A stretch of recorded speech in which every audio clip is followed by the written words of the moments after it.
Just over 3 weeks after a grand jury in St. Louis decided not to indict Officer Darren Wilson in the death of 18-year-old Michael Brown, there are still growing questions about not only what decision the grand jury reached, but about the grand jury process itself, how it worked.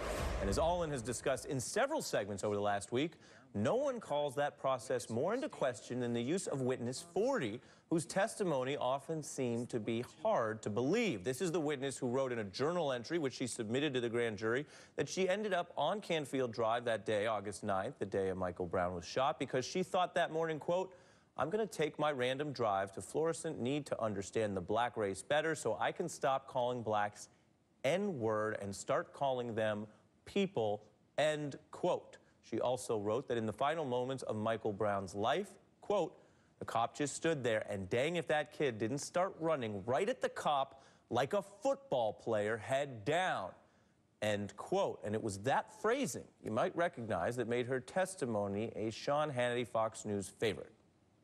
And then, quote, "He looked like a football player with his head down, charging at Officer Wilson. Charged at him," quote, and I'm reading, "like a football player with his head down charging." That Michael Brown, was charging like a football player full force on Officer Wilson. One witness described it as charging at Officer Wilson like a football player with his head down. Yes, one witness did. But before that witness, witness 40, ever appeared before the grand jury, she was interviewed by the FBI and a representative of the U.S. Attorney's Office, and they were very skeptical of her story. Part of their interview with her reads, question, "So you're posting racist things online, and you're telling us, your account, and then there are videos that don't show your car, and there's a map that shows you couldn't have left the way you left from." The witness responds, I don't know how I left."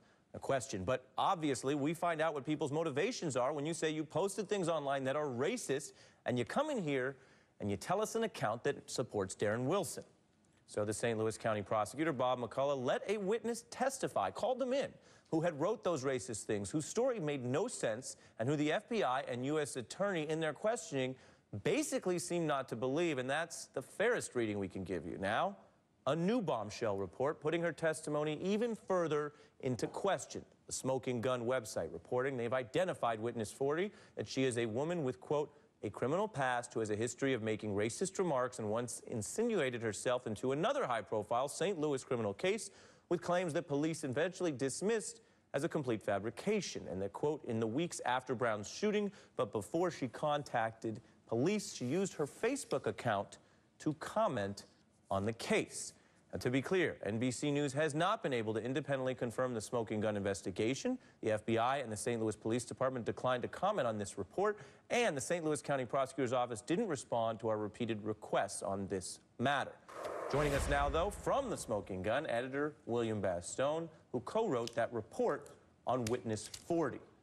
We're not endeavoring to give a proper name to this witness. We are endeavoring, though, to figure out why someone who was so non-credible was testifying.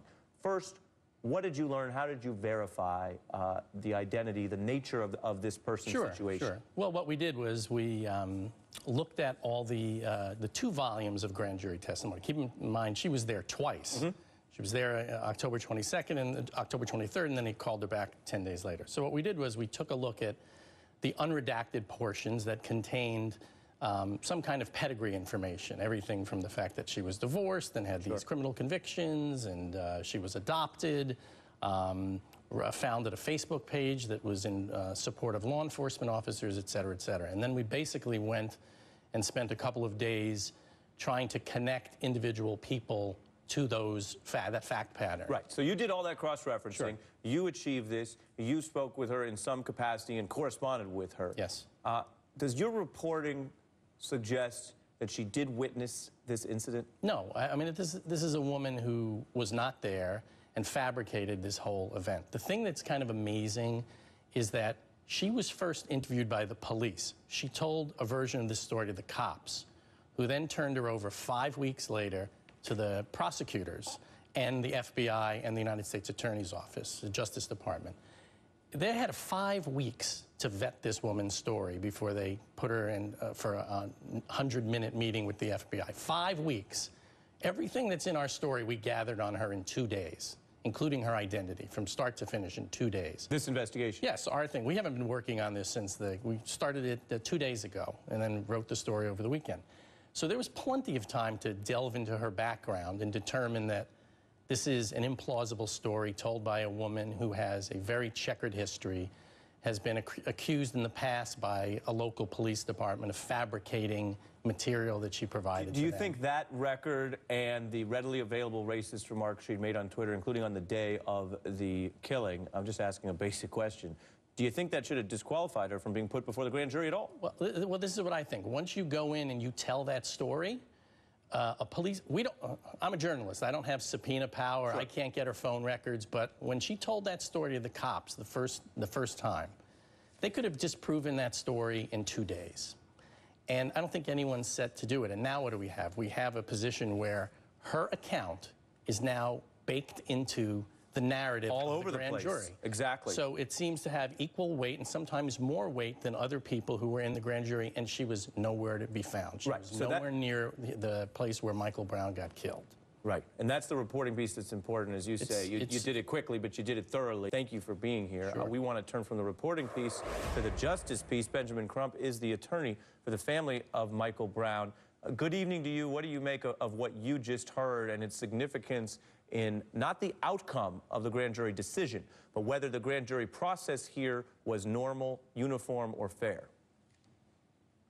Well, as we've said all along, we didn't think the grand jury process was normal or fair for Michael Brown to get justice. In fact, we think when you look at how they questioned this witness as opposed to how they questioned witnesses that supported Michael Brown surrendering, they heavily cross-examined, they heavily vetted Dorian Johnson and others. But this witness, as has been detailed in detailed account now, they, if you believe it at best, did it where it was so inconvenient for her to be on the stand for a long time, or if it was deliberate, they intentionally didn't want her on the stand long at all. And we think that this is certainly grounds for the judge to examine this and to set aside this grand jury's decision if this information is in fact correct. Right, Mr. Crump, some of the racist writings and ramblings of this witness, I don't want to read on air. They're here and they're available to the public and on the Smoking Gun. In your view, though, when you say that, are you saying that Bob McCullough, the prosecutor here, his decision to put this kind of witness with this kind of history, credibility problems, criminal problems, and racism publicly put forward at that time, that itself means that Mr. McCullough basically abused his prosecutorial obligations? We certainly think that an argument could be made, especially when you consider the fact that they should have known or could have easily ascertained that this witness had fabricated information before in another high-profile case, and the fact that if they would have vetted her properly, you know, the police had the full resources for the state of Missouri behind them on this very, very high-profile case. Mr. Crump, I hear you, and for people trying to make sense of this tonight, what are you going to do about it? Is there a filing or an action you're considering taking? Absolutely. We've talked to his family about this all day, and we do believe that this should go before Judge Mache, and she should consider setting aside this grand jury's decision based on the information that was presented by this prosecutor, and especially this witness and other things. I appreciate your perspective on it. I know how hard you've been working on it, and there are many legal calls that are tough calls that are in the gray. I got to tell you, looking at this one, looking at the writings, it doesn't seem gray. It seems fairly outrageous to put this kind of witness before a grand jury. Highly unusual. Mr. Benjamin Crump, thanks for your time tonight. Thank you very much. You bet.